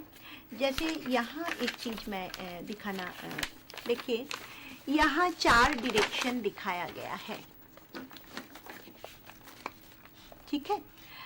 अच्छा, ये डायरेक्शन को बच्चे को कितना समझ में आया है ना। इसे आप एक तो उसके बॉडी के अकॉर्डिंग हम जैसे डायरेक्शन सिखाते हैं वो हो सकते हैं, फिर इसी टाइप का आप उसको पेग बोर्ड में भी बना के दे सकते हो, and then you can even tell him कि आप पेग बोर्ड में इसको बना के कीजिए। means we have to incorporate it with games. Game से भी आप इंटरेस्टिंग बनाना है आपको कैसे भी। जैसे यहाँ बीड्स है, इसे भी आप कर सकते हो, जैसे ये बीड्स बनाया हुआ है तो इसे एक एक देखिए यहाँ अलग डिफरेंट शेप्स हैं, और हर एक शेप्स में देखिए एक राउंड शेप है और एक रेक्टेंगल शेप है ना। तो एक राउंड उसके बाद एक रेक्टेंगल, राउंड देन रेक्टेंगल। इसे अलग अलग शेप्स को भी बच्चा पहचान पा रहे हैं। कहीं दो, यहाँ फिर 2 राउंड दिया, एक ट्रायंगल दिया, फिर 2 राउंड एक ट्रायंगल, 2 ट्रायंगल। इस तरह से देखिए काउंटिंग भी आप बच्चे को सिखा रहे हो, शेप्स भी आप बच्चे को सिखा रहे हो, फाइन मोटर स्किल भी आप बच्चे को सिखा रहे हो। तो देखिए एक बच्चों के लिए, एक रेगुलर बच्चों के लिए भी इन चीज़ों की ज़रूरत है, Exactly. है ना। फाइन मोटर स्किल तो सिर्फ इसी के लिए नहीं है, या पिंसर ग्रिप तो सिर्फ इसी के लिए नहीं है कि स्टाइलस पकड़ने के लिए, but at the same time आप देखोगे तो ये भी ज़रूरी है कि एक आम रेगुलर बच्चों के साथ इंटीग्रेटेड सेटअप में आज के दिन में जो बात है, एक ब्लाइंड बच्चा भी ये सीख सकते हैं। और पेंसिल पकड़ने के लिए भी पिंसर ग्रिप की ज़रूरत है, फाइन मोटर स्किल ज़रूरी है। तो 2 बच्चा एक साथ जब हम इंक्लूशन के बात करते हैं सीखेंगे, एक ब्लाइंड बच्चा एक साइटेड बच्चा के साथ, तो वो और अच्छा और बेहतर एटमॉस्फेयर होगा और एक जो चीज़ है, जब हम ब्रेल सिखाते हैं, मान लीजिए डॉट्स जब हम इंट्रोड्यूस कराते हैं, तब 1-on-1 बेस पे होते हैं। आपको पहले अकेले बच्चों को लेके फिर आप आगे बढ़ सकते हैं। थोड़ा सा ब्रेल स्लेट शालिनी हम लोगों को दिखाइए कि किस तरह ब्रेल सीखने से पहले, एक शुरुआत से पहले ब्रेल मैकेनिज्म भी बहुत ज़रूरी है। अच्छा, ये रस्सी क्यों रखा है शालिनी? बच्चे खो देते हैं। हाँ, ब्रेल लिखने के लिए अलग अलग तरह के स्लेट्स आते हैं। मशीन भी होता है टाइपराइटर की तरह, उसको ब्रेलर बोलते हैं। वो थोड़ा भारी होता है और महंगा भी पड़ता है।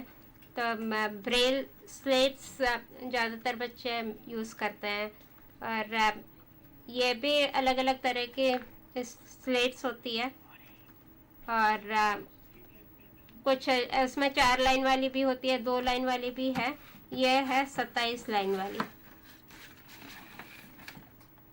और इसको खोलते हैं और फिर यहाँ पे सारे डिप्रेशंस है,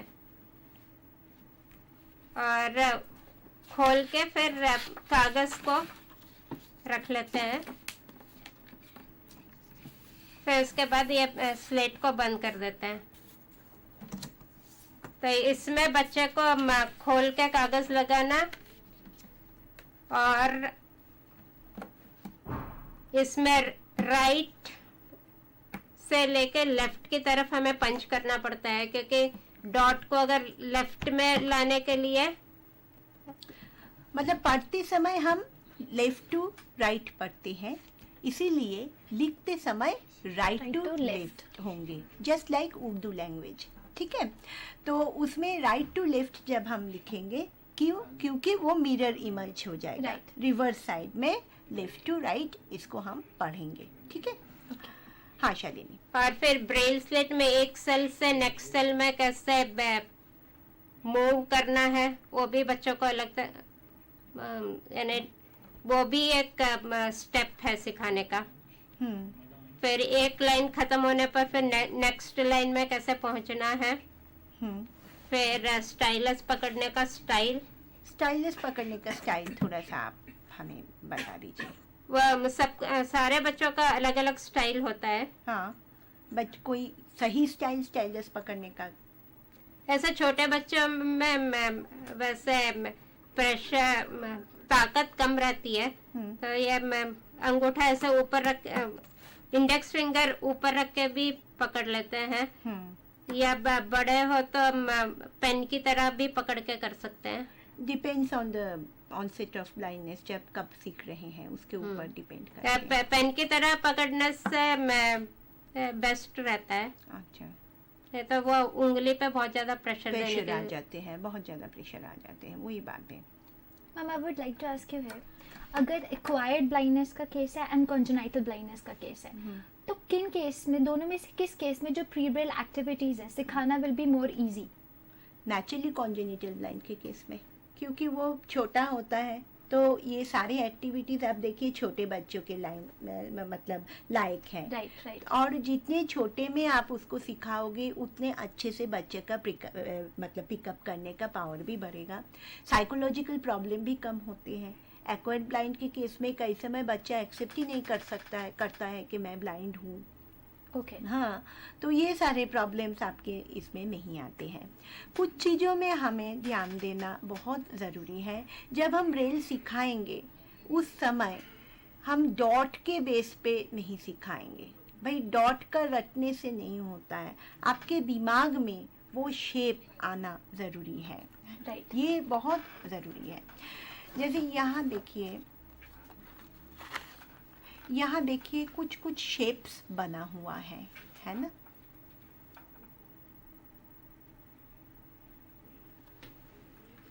ये लेटर यहाँ, की शेप? हाँ, ये लेटर की शेप्स है, ये भी लेटर की शेप है ना?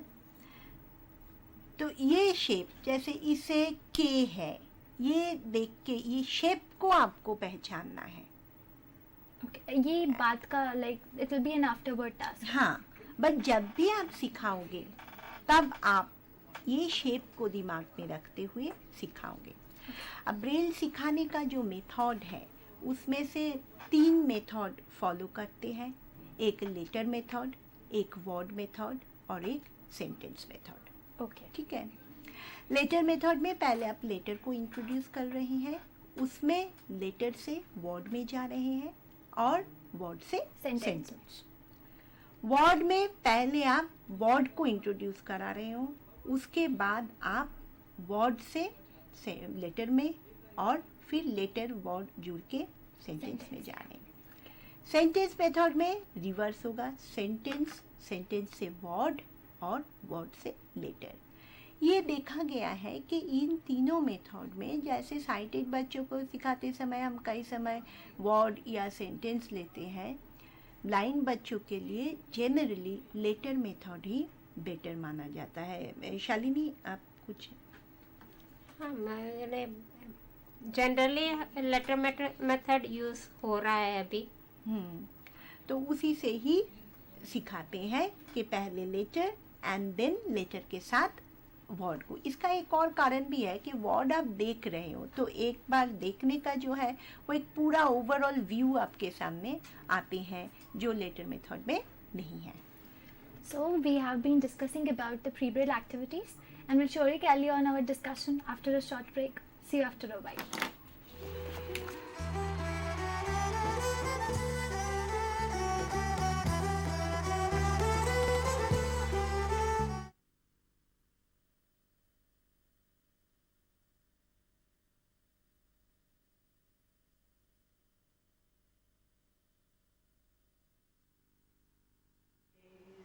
हम होंगे कामयाब, हम होंगे कामयाब, हम होंगे कामयाब एक दिन। ओ मन में है विश्वास, पूरा है विश्वास, हम होंगे कामयाब एक दिन। We shall overcome, we shall overcome, we shall overcome someday. Oh, deep in my heart, I do believe that we shall overcome someday. We shall overcome someday. We shall overcome someday.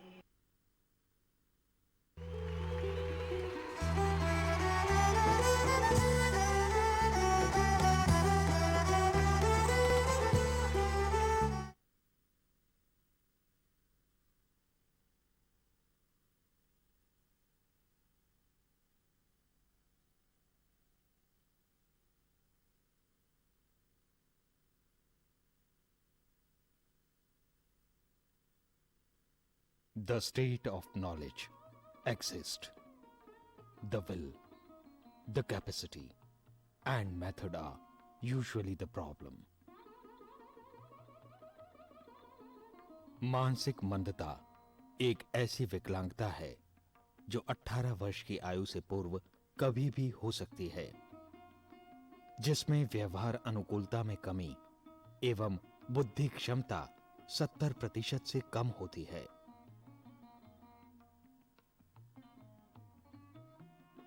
Alone we can do so little. Together we can do so much. भारतीय पुनर्वास परिषद द्वारा देश भर में पंजीकृत केंद्र इस बात को प्रमाणित करते हैं। NIMH प्रादेशिक केंद्र नई दिल्ली एक ऐसा ही केंद्र है जहां छात्रों को प्रशिक्षण दिया जाता है।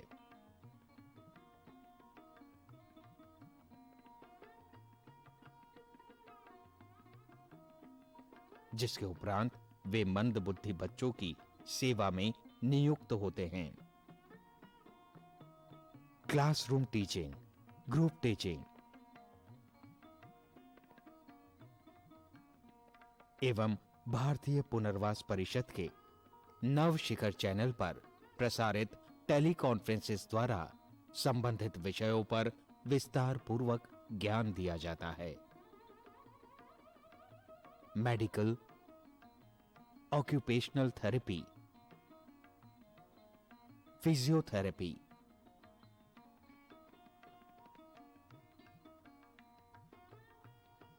स्पीच थेरेपी,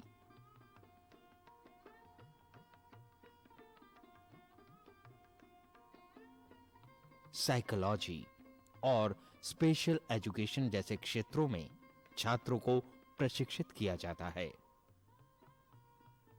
प्रयोगात्मक अनुभव एवं अभ्यास के लिए टीचर ट्रेनिंग प्रोग्राम के उपरांत छात्रों को मंदबुद्धि बच्चों के साथ कक्षाओं में नियुक्त किया जाता है और इंडिविजुअलाइज्ड एजुकेशन प्लान का भी आधार बनाया जाता है, जिससे वे संपूर्ण शिक्षा एवं चिकित्सा शैली को समझ सकें।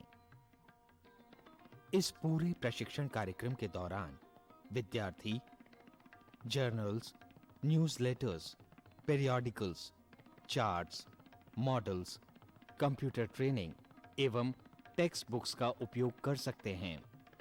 कहते हैं, keep your face to the sunshine and you can not see the shadow.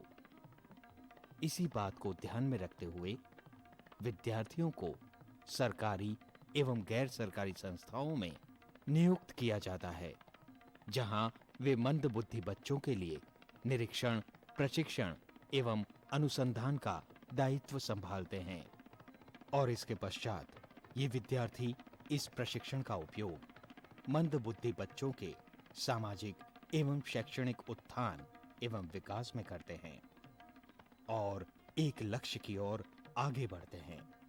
और फिर लक्ष्य कितना ही दूर हो, फासला नजरों का धोखा भी तो हो सकता है। वो मिले या ना मिले, हाथ बढ़ाकर देखो।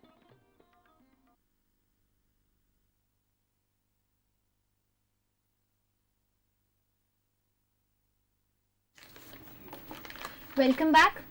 ब्रेक पे जाने से पहले we have been discussing about different pre-braille activities. I would like to ask a question Shalini ma'am से, because she is a special educator in the preparatory wing. Ma'am, I would like to ask you, जैसे हम ये pre-braille activities के बारे में हम discuss कर रहे हैं, बच्चे को कैसे इनिशिएट करना चाहिए, कैसे सिखाना चाहिए, तो you being in the preparatory section, average कितना टाइम लगता है एक विजुअली इम्पेयर्ड बच्चे को ये सब एक्टिविटीज सीखने में and then progressing on to the Braille slate? बहुत सारे फैक्टर्स इसमें इन्फ्लुएंस करते हैं। मेन तो बच्चे का मोटिवेशन है और फिर घर पे बच्चा रह रहा है तो पेरेंट्स का इंटरेस्ट है और हमारे टीचिंग मेथड बच्चे के साथ मैच भी होना चाहिए। अगर बच्चा बहुत ही इंटरेस्टेड है, मोटिवेटेड है, तो 3 हफ्ते में भी सीखने वाले बच्चे हैं, नहीं तो 2-3 साल लगाने वाले बच्चे भी रहते हैं। एक्चुअली हर एक बच्चा ही डिफरेंट होते हैं, है ना। तो कईयों में पढ़ने की इच्छा होता है और टीचर अब बच्चे को किस तरह इंटरेस्ट या मोटिवेशन डेवलप करते हैं। ठीक है, आप जब एक्टिविटी दे रहे हो कि टच एंड टेल, नए नए कहानी आप सुना रहे हो किताब से कि भाई ये कहानी मैं किताब से पढ़ के सुना रहे हो, इसका मतलब क्या? कहीं ना कहीं ये बात है कि अगर आप पढ़ सकते हो तो फिर आप खुद ही ब्रेल बुक से पढ़ सकते हो, है ना।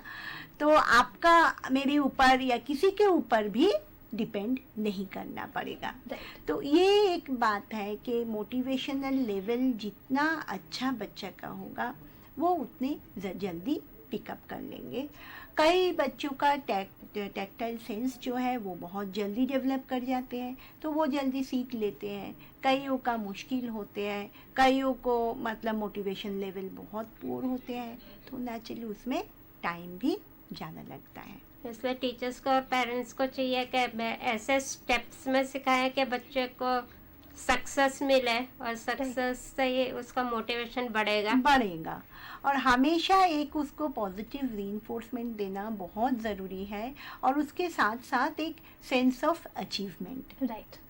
कभी भी जो ब्रेल के पीरियड है या जब आप ब्रेल सिखा रहे हो या रीडिंग रेडीनेस एक्टिविटीज सिखा रहे हो, कभी भी कोई फोर्स इसमें अप्लाई नहीं करना चाहिए। और उसके साथ साथ ये इंटरेस्टिंग करने के लिए आपको जो एक्टिविटीज़ है वो अलग अलग एक्टिविटीज़ देना है और शॉर्ट ड्यूरेशन में। एक ही एक्टिविटीज़ एक हफ्ते से कर रहे हैं तो क्या होता है, बच्चा बोर हो जाते हैं। तो इसीलिए धीरे धीरे आपको ये सारे बात इसमें लाना है। देखिए, हमारे जो पहले ऑलरेडी हम लोगों ने बात कर चुके हैं, उसमें जब हम बता रहे थे कि ब्रेल के इन्वेंशन से पहले कैसा था, तो शालिनी मैडम ने क्या बताया कि म्यूज़िक एक ऑक्यूपेशन था और बेगिंग या फिर दूसरों की सिंपैथी, राइट, है ना। तो ये ब्रेल सिस्टम सिर्फ ये नहीं है कि एक को एक क्या कहूँ मैं इंडिपेंडेंस देने की बात आते हैं, जो डार्कनेस में एक लाइट या उजाला की तरह है, बट उसके साथ साथ अगर हम देखें कब हम किसी को सिंपथाइज करते हैं, जब हम उसको मतलब अपने लेवल पे नहीं मानते। एग्जैक्टली। तो ब्रेल इज अ सिस्टम जिसके दौरान एक ब्लाइंड आदमी भी लेवल पे आए हैं। That means it helps to develop our human resource. It is a skill जिसे हम ब्लाइंड आदमी के अंदर जो पोटेंशियलिटी है उसे हम निकाल रहे हैं, वो और ज़्यादा नेशन बिल्डिंग में पार्टिसिपेट कर सकते हैं क्योंकि एजुकेशन मिल रहे हैं और एजुकेशन के दौरान वो और ज़्यादा नेशन बिल्डिंग में पार्टिसिपेट कर सकते हैं, स्किल्ड मैन पावर बन सकते हैं, राइट, है ना। Very well said. तो ये सारी बात भी आ जाते हैं। आप देख सकते हो एक ब्रेल सीखने के नज़रिए से, और एक देख सकते हो कि एक man power development Right. Through this system. और इसके अलावा ब्लाइंड लोग मैगजीन्स और बुक्स सब पढ़ के भी अपना टाइम बहुत ही अच्छे से रिक्रिएशनल लेजर Exact रिक्रिएशनल सकते हैं। एक्टिविटीज़ के भी बात आते हैं। यहाँ शालिनी मैडम कुछ हमारे लिए ले आए हैं हम आप लोगों को दिखाने के लिए। तो ये भी देखिए, जब हम इंट्रोड्यूस करते हैं ब्रेल डॉट्स, तो यहाँ 6 डॉट्स बनाया हुआ है। इस साइड में आप देखिए यहाँ 6 डॉट है ना। तो इसमें जैसे आप बच्चा को दे सकते हो, ये बॉक्स में ये पेग्स है, अब दिखाने के लिए मैं ऐसे रख रही हूँ। तो इस पेग से बच्चा जैसे ए होगा तो बच्चा डॉट नंबर 1 में देंगे, है ना। यहाँ दिया हुआ है ऑलरेडी, देखिए ये बोर्ड में। अब इसके दौरान 6 डॉट्स में ए या बी इस टाइप के आप बता सकते हो, सी, ठीक है। तो आप बच्चे को इसी तरह बच्चा भी जो भी सीखा उसको ऐसे लगा के टीचर के साथ मतलब आप इवैल्यूएट भी कर सकते हो, and it is a easy way also. हाँ, एग्जैक्टली। अब देखिए बच्चे को आप जैसे ये हो गया, ये ए हो गया, बी हो गया, बच्चा इसे आसानी से पहले बड़े इसमें Dots. जाएंगे डॉट्स में, फिर हम धीरे धीरे छोटे डॉट्स में जाएंगे, ठीक है। फिर हो गया आपका सी, ठीक है। फिर तो ऐसे हम बड़े डॉट से छोटे डॉट्स में प्रोग्रेस करें। तो बड़े डॉट्स का आपको कैसे अंदाजा, क्योंकि जो आइडिया है जो मैं बार बार बोल रही हूँ कि डॉट को रटने से नहीं, exactly. A is dot number 1, B is 1 2, C is 1 4, ऐसे नहीं, बट जो शेप है, A का शेप है ये, B हो गया है ये शेप, ये शेप को पहचानना जरूरी है। एक मेंटल इमेज। हाँ, एक मेंटल इमेज। इसीलिए ही हम बार बार बोलते हैं कि एक मेंटल शेप बच्चे को पता लगे, बट डेफिनेटली इसमें जब आप ब्रेल में जाओगे, जब आप पेपर में पंच करोगे, तब उसमें एक एक को आइडेंटिफाई करने की चीज़ नहीं होना चाहिए।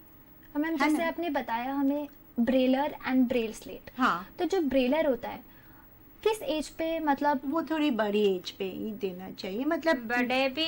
और कुछ टीचर्स का मानना है कि बिल्कुल बिगिनर्स को ब्रेलर ही दे दो, क्योंकि मैं उसमें मैं लिखते के साथ साथ पढ़ना भी साथ साथ ही हो जाएगा। और उसमें मैं कीज प्रेस करने के लिए हाथ में ताकत होनी चाहिए, अगर हाथ में ताकत है बच्चे के तो ब्रेलर से लिखना और पढ़ना दोनों एक साथ ही हो सकता सीखता है। ब्रेलर जाएगा। कैसा है, टाइपराइटर टाइप एक है। Right. इसमें 6 की के लिए मतलब तुम्हारा की होते हैं और बट जैसे आप देखोगे टाइपराइटर भी आप जब यूज करोगे तो उसमें भी एक ताकत देना पड़ता Exactly. है ना।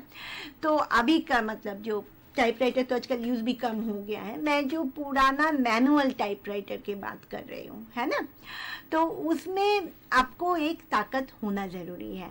तो यहाँ भी जो शालिनी मैडम बता रहे हैं कि बच्चों के लिए भी वो ताकत अगर है तो आसान हो जाता है। यानी एडवांटेज भी है, डिसएडवांटेज Disadvantage भी है। भी है। इसमें नहीं, वो- स्पीड काफी रहती है, जल्दी जल्दी लिख सकते हैं। तो काफी बच्चे स्कूल्स में ब्रेलर लेके भी जाते हैं, लेकिन बहुत भारी है, आवाज करता है। वैसे बाकी उसका बच्चे भी हाँ disadvantages भी है। डिसएडवांटेज है क्योंकि अभी इंक्लूसिव स्कूल में बच्चे जा रहे हैं। Right. हाँ, और भारी भी होते हैं, कई समय लेके रोज जाना भी मुश्किल हो जाता है Exactly. बच्चों के लिए। और जब नोट ले रहे हैं तो एक ब्लाइंड बच्चा जैसे ले रहा है तो साइटेड बच्चे भी तो साथ में बैठेंगे ना, उसको भी Exactly. मुश्किल होता है क्लास में। कई समय टीचर्स भी बोलते हैं घटर घटर घटर घटर साथ में, तो वो थोड़ा सा मुश्किल हो जाते हैं उनके Right. लिए भी, है ना। बच्चों के प्रेफरेंस पे छोड़ना बेहतर है। जो बेहतर बच्चा है। प्रेफर करे, हम दोनों ही इंट्रोड्यूस करके फिर उसकी चॉइस है कौन से वो नहीं, और एक लिखे। बात भी इसमें इम्पोर्टेंट है भाई, कॉस्ट इफेक्टिवनेस भी देखो। Exactly. Brailler is expensive compare to Braille slate, brailler is expensive, है ना। Right. वो बात भी आ जाते हैं कि भाई ज़्यादा एक्सपेंसिव सामान कितना अच्छा। फिर ये एक बारी अलग अलग जब नए नए सीख रहे हैं तो भी मुश्किल हो जाते हैं, कई समय ब्रेलर बिगड़ने करने का भी हाँ, काफी बिगड़ जाते हैं ना, रहता है। खराब हो जाते हैं, तो वो भी मुश्किल हो जाते हैं। देन अगेन एक्सपेंस की बात आ जाती है। मैम, अगर हम ज्योमेट्रिकल एस्पेक्ट में देखें, मैथमेटिकल एस्पेक्ट में देखें, हाँ। तो is it possible to teach geometry through Braille? देखिए, ब्रेल के थ्रू ज्योमेट्री हम लोग जनरली जियो बोर्ड यूज़ करते हैं फॉर ज्योमेट्री। जियो बोर्ड से ही हम ज्योमेट्री करते हैं, बट डेफिनेटली कुछ कुछ चीज़ अगर लिखने वाले पार्ट होते हैं तो ब्रेल से ही होते हैं, है ना। And what about the measurement? Like if you have to have an angle measurement or if you have to नहीं, use वो a तो हम compass. जनरली जियो बोर्ड ही यूज़ करते हैं। Shalini, Okay.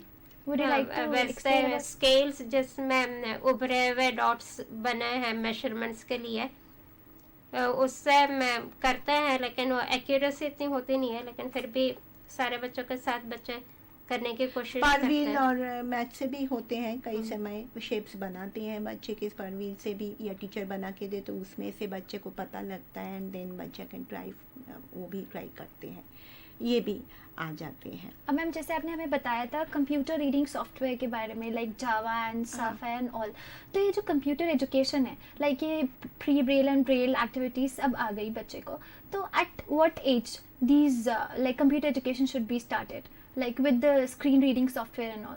It again depends on the child कितने छोटे उम्र में कर सकते हैं, कितना फैसिलिटी उसके पास है। अब दिल्ली जैसे शहर में, दिल्ली में एक पब्लिक स्कूल में 2 बच्चे उसके क्लास में ही ब्रेल कंप्यूटर लगा हुआ है ना।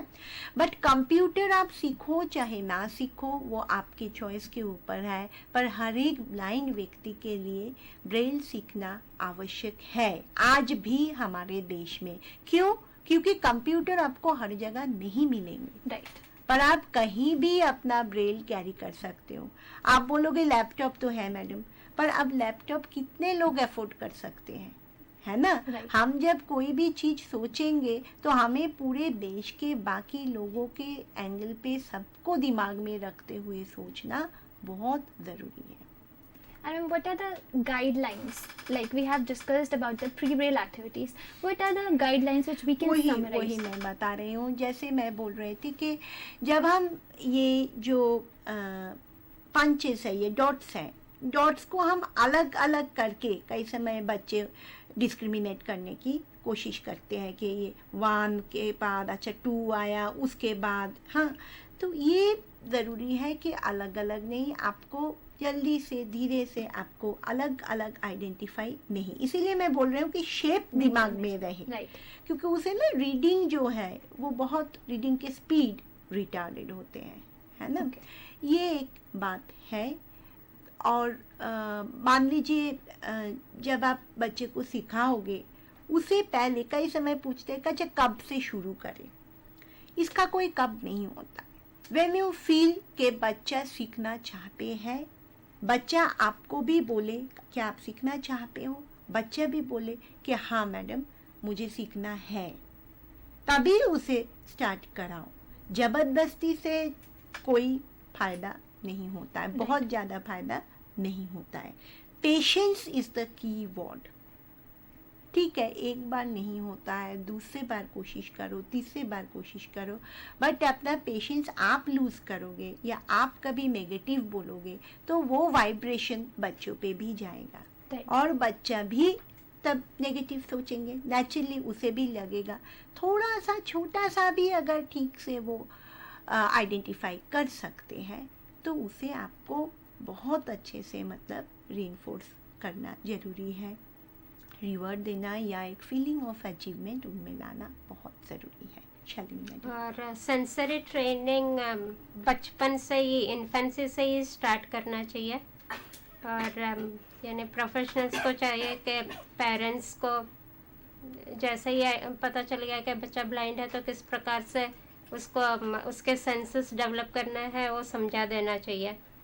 और ब्रेल बच्चे को तो हम सिखाते हैं स्कूल्स में, साथ में पेरेंट्स को भी आना चाहिए। पेरेंट्स को भी आता होगा तो बच्चे को भी सीखने का मन, और जो काम वो करेगा वो पेरेंट्स को दिखा सकते हैं, वो भी पढ़ सकते हैं। और आपस में जैसे साइटेड बच्चों के एजुकेशन में पेरेंट्स इंटरेस्ट लेते हैं, उसी तरह से ब्लाइंड के भी एजुकेशन में पेरेंट्स को भी इंटरेस्ट लेना चाहिए। और पेरेंट्स और सिबलिंग और इवन जो स्कूल्स में ब्लाइंड बच्चे जाते हैं उनके टीचर्स भी ब्रेल सीख के रखे तो बच्चे के लिए बहुत ही अच्छा है। एक चीज़ और भी मैं इसमें बताना चाहूँगी कि ये एक स्कूल का भी जिम्मेवारी कुछ हद तक मैं मानती हूँ।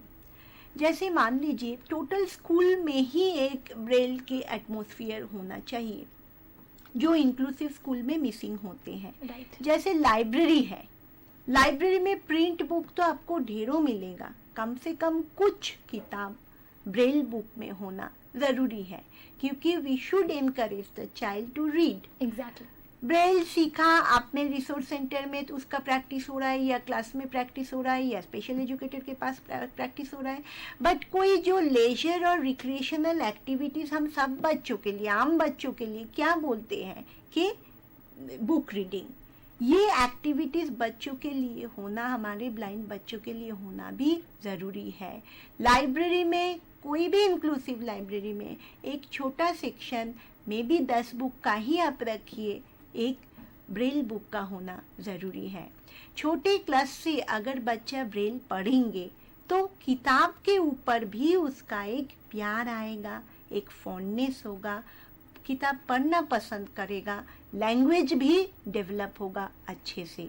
जितना आप पढ़ोगे उतना आपके लैंग्वेज डेवलप होते हैं, Right. है ना। तो सिमिलरली ये एक बहुत बड़ी बात है और इसमें सभी को ही भाग लेना चाहिए।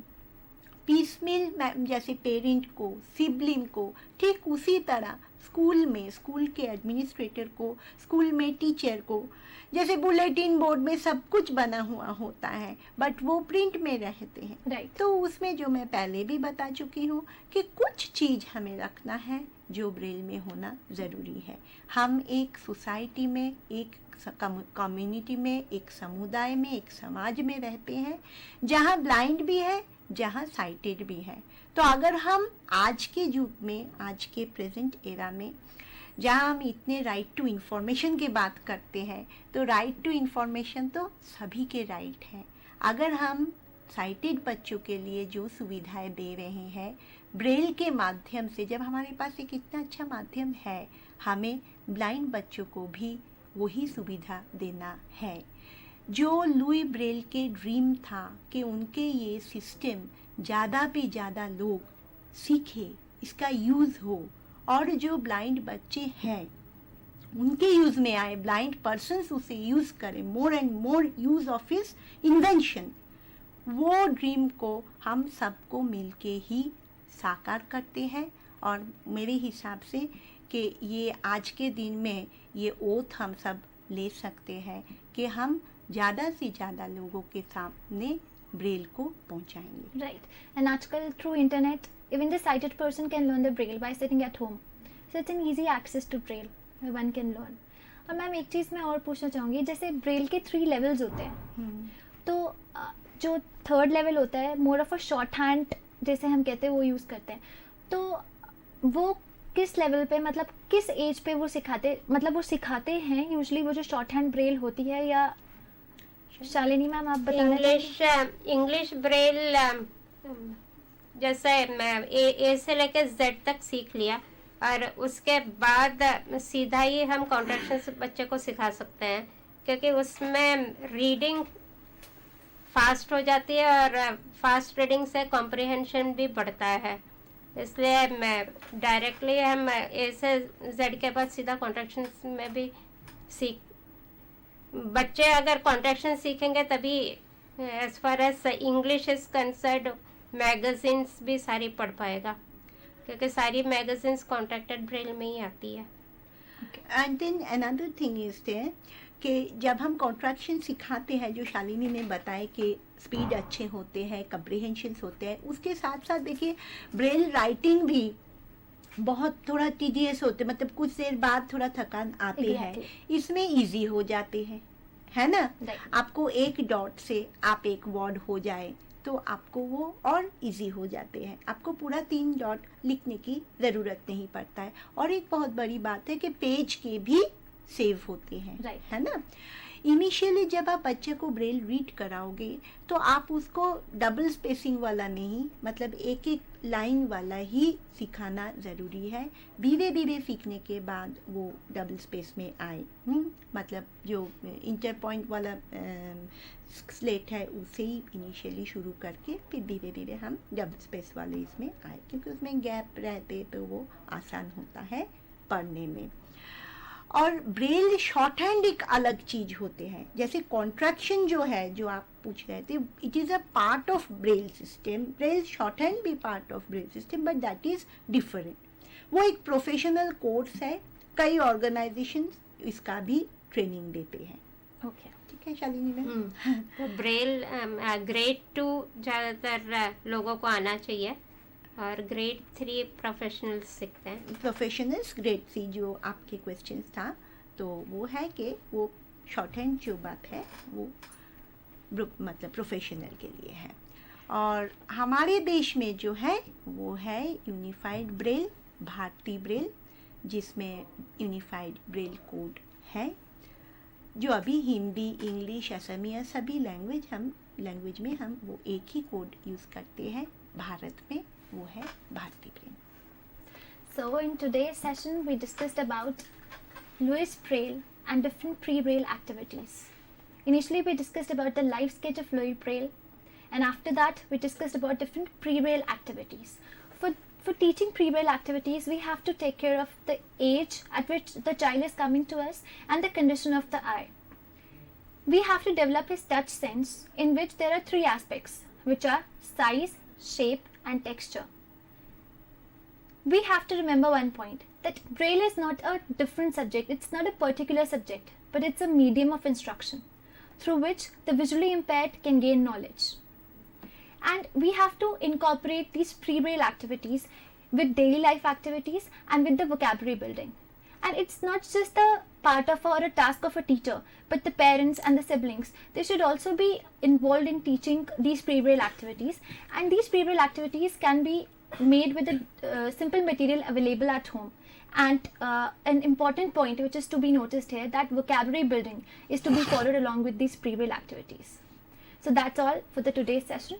But before that, I would like to thank Pubali ma'am and Shalini ma'am for coming over here and discussing with us. And thank you viewers for maintaining with us. Thank you so much.